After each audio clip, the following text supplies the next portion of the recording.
Welcome to another episode of Economics USA. I'm your host, Nicholas Roach, filling in for David. I am joined by my team of producers and scientists. Make sure to check out our website where Economics USA updates are posted daily. On this episode, we will be discussing the fiscal policy of former President George Walker Bush. This is Economics USA.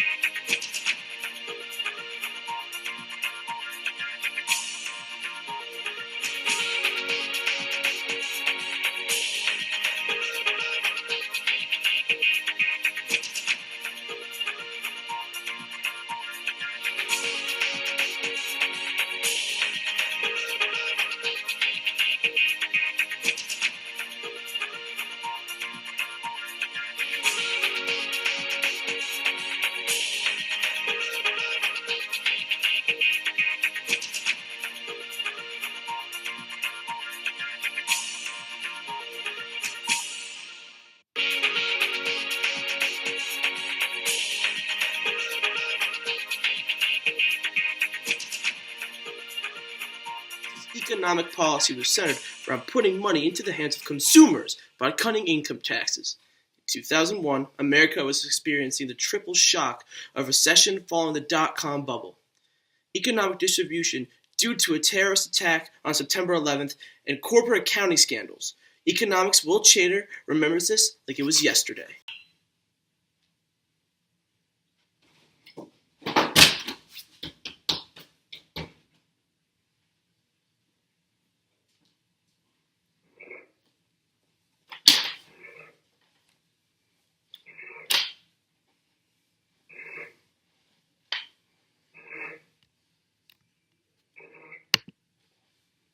Even though the nation was in rough recession, President Bush knew exactly what to do.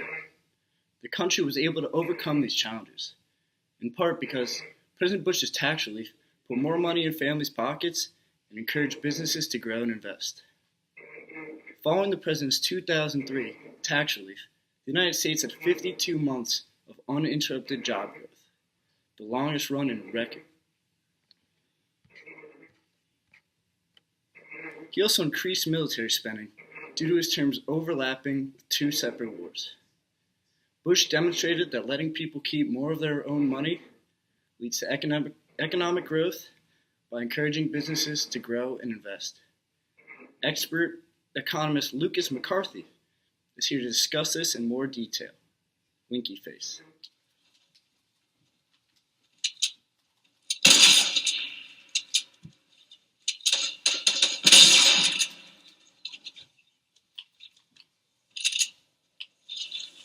What it do? Good shot. On the hill. Yeah, north 345. Game. Ooh!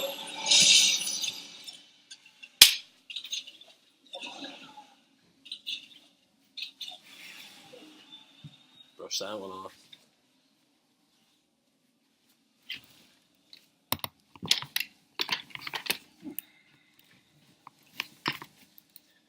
Following up on his promise delivered during his campaign speech, Bush signed two tax relief acts, the Economic Growth and Tax Reconciliation Act of 2001 being one of them, and the Jobs and Growth Tax Relief Reconciliation Act of 2003 being the other.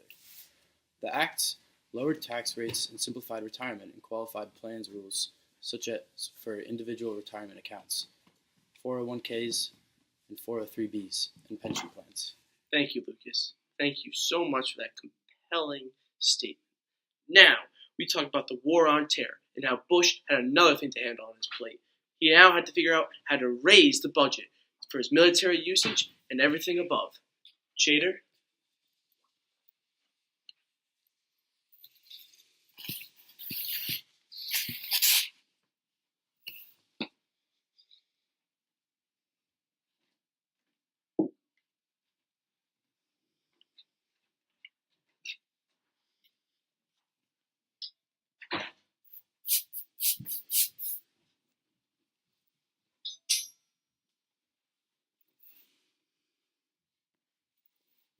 In October of 2002, Bush was given congressional approval to launch the Iraq War.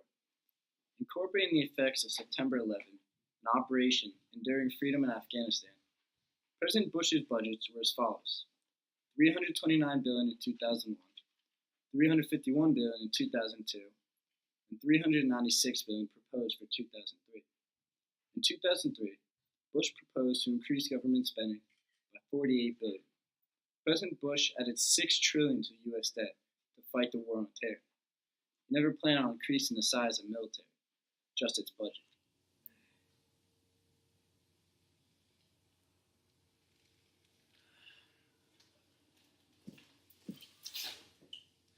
Thank you, Will. Thank you, Lucas. Always nice to hear from professionals. Now I'll be handing over to Wills Lufinger, who's subbing in for David, who's on currently maternity leave. Wills? Yeah, take your bike, sir. Oh, much appreciated. Yes, sir.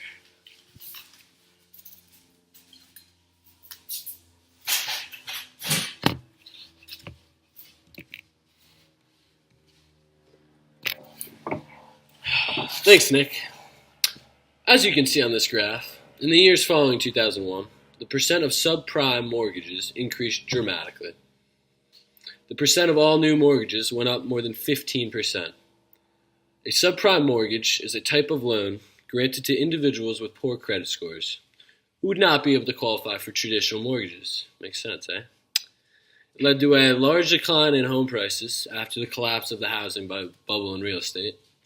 This created mortgage delinquencies and foreclosures, as well as the devaluation of housing-related securities.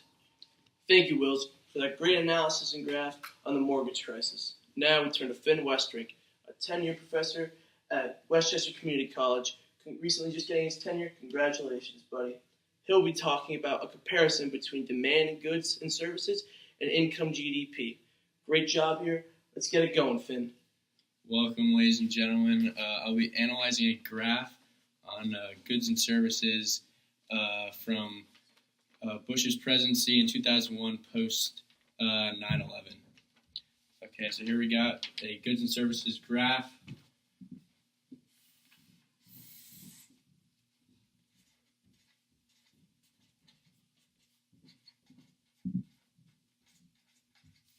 (2001) in the U.S. So on the y-axis is going to be our demand for goods and services.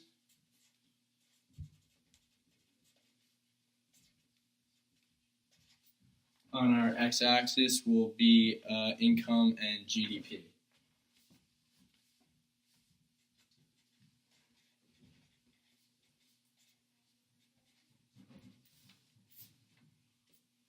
Okay, so we have the median point here, which is at a 45 degree. Equilibrium 1, this is the original line of the correlation between the demand and income here. So we're going to put that here.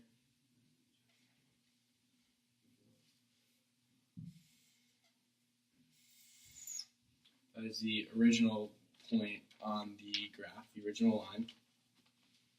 That is the median point. And so here is an equation that is going to tie into the shifts in the graph.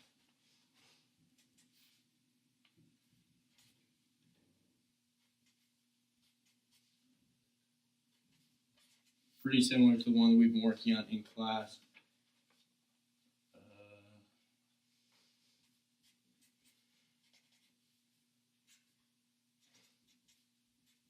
We got Z equals sig import and exports here.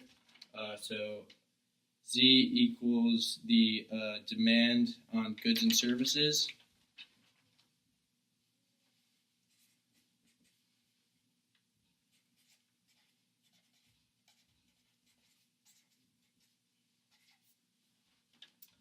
C is equal to consumption, obviously.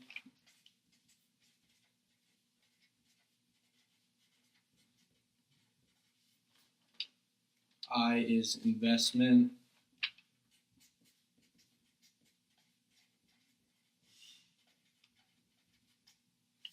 G is government spending.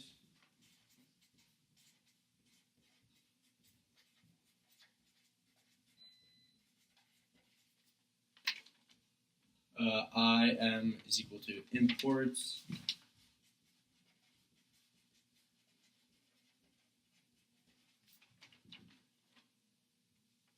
E is equal to exchange rate, but for this topic, it'll be irrelevant. It won't have any impact on the graph.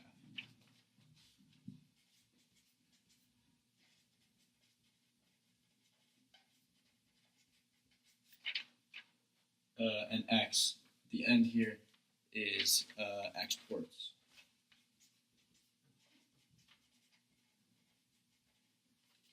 Okay, so to tie this into Bush's presidency and post 9/11, government spendings were increased.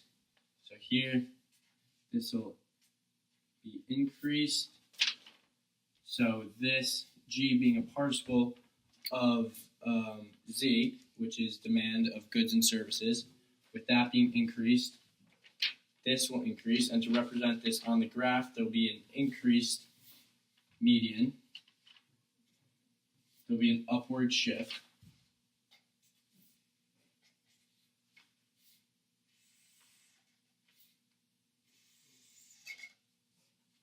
And therefore,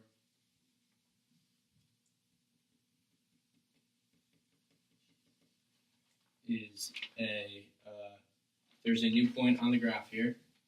This will be equilibrium 2. This is equilibrium 1. So E, and therefore buy new products, and their consumption will increase.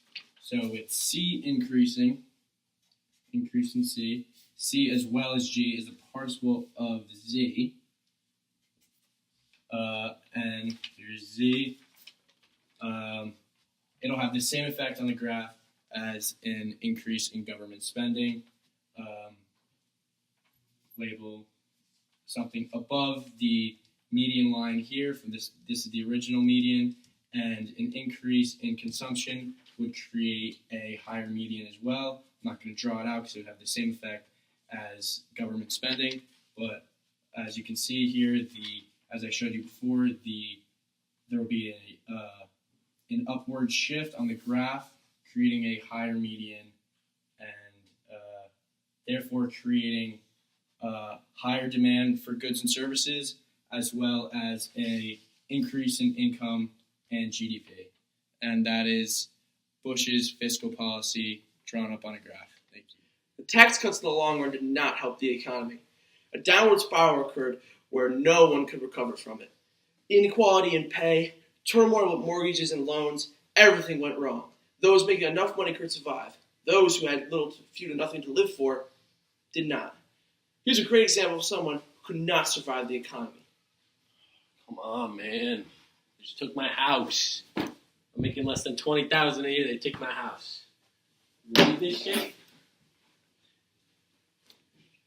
Now here's someone who was so successful, making close to $200,000 a year.